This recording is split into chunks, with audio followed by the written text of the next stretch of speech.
We say digital transformation is a journey, and we do our initiatives. We're always learning through feedback and adjusting our priorities. And what does that mean to me? It means that digital transformation really needs to be an organizational core competency. This is something I first wrote about in my latest book, Digital Trailblazer. I say you will always be transforming, and your organization must establish transformation practices as essential core competencies. Guess what? That's exactly what I'm going to try to cover with you today in this 10 minutes driving digital stand-up. I'm going to share with you some of the essence of becoming a digital trailblazer that's really going to be at the heart of leading transformation initiatives in your organization.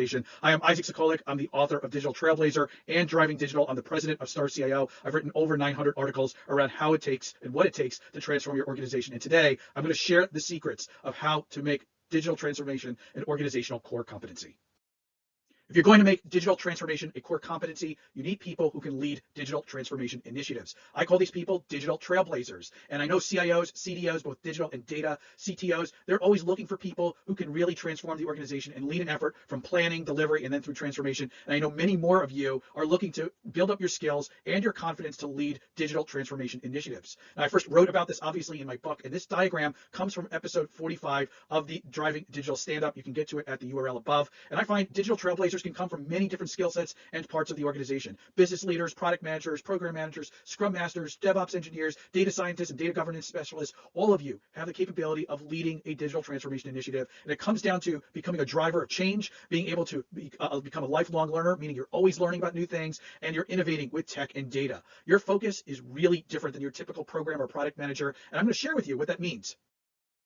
Digital trailblazers show up and lead digital transformation initiatives very differently. There's a completely different focus, and I'm going to boil it down to two fundamental areas for you today. First, in terms of our persona, how we're showing up every day, I need to be empathetic. I know people on my team require work-life balance. There's going to be some people with something happening at home that they're going to need a little bit of a break. So showing up and being empathetic, then being collaborative, right? How do I lead a brainstorming session? How do I lead a problem-solving solution? How do I handle a blow-up moment? Something I talk a lot about in Digital Trailblazer. And then most importantly, how do we drive the team to deliver on time and deliver with quality and try to do as much of the scope as that we can? This is really my word of being a driven leader. It's balancing these three personas that's so important. Then I'm sharing here 4 different areas where digital trailblazers can be force multipliers. Again, I've shared this before in a post in a video. You can see it at the URL above. This is really about looking to deliver multiple business impacts and values through a single initiative. So I might be delivering customer and employee experience. I'm trying to help my team develop standards, but also be self-organizing. I want to deliver innovation and also be safer and more secure. So this is something digital trailblazers also know how to balance. How do we balance and deliver multiple outcomes and lead initiatives with different qualities to them? I'm going to share a new example in the next window.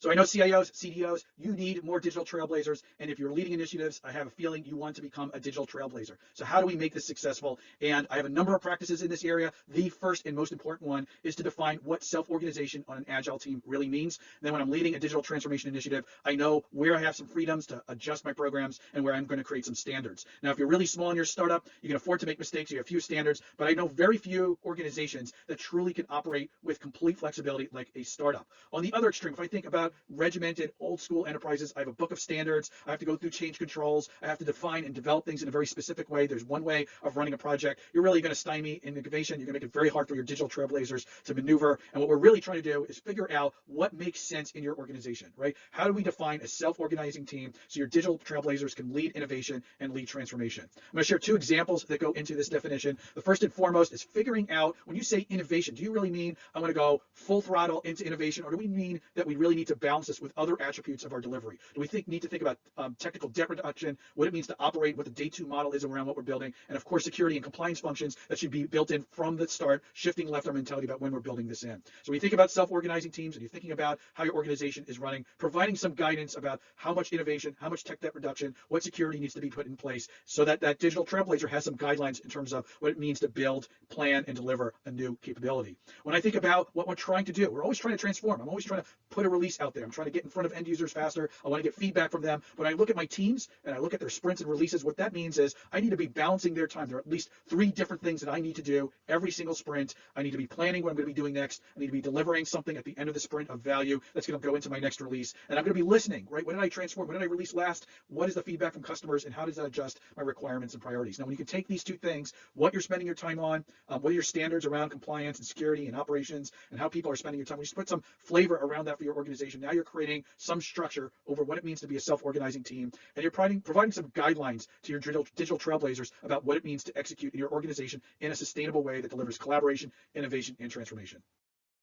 So we need transformation to be a core competency. As I say in Digital Trailblazer, you will always be transforming. That means we need more leaders who can lead transformation efforts. You come from a different set of focus areas, and we need to build practices that enable and empower them to drive successful transformation initiatives. This statement is coming from the book, and it's a key role for the Digital Trailblazer. I'm going to read this off to you. Understand the problem, listen to the team's insights and questions, review data, debate approaches, and most importantly, decide a course of action, right? We need to be drivers and facilitators. Then we need to be communicators. Go back and communicate the plan to your stakeholders and provide the team sufficient time and resources. This really comes back to being agile, not overpromising, and being able to use feedback and use sprint reviews as a way to provide feedback to your stakeholders. I'm Isaac Sacolick. I'm glad you joined me today for this episode of the Driving Digital Stand-Up. I hope you'll join me and subscribe and join me for future episodes, and have a great day.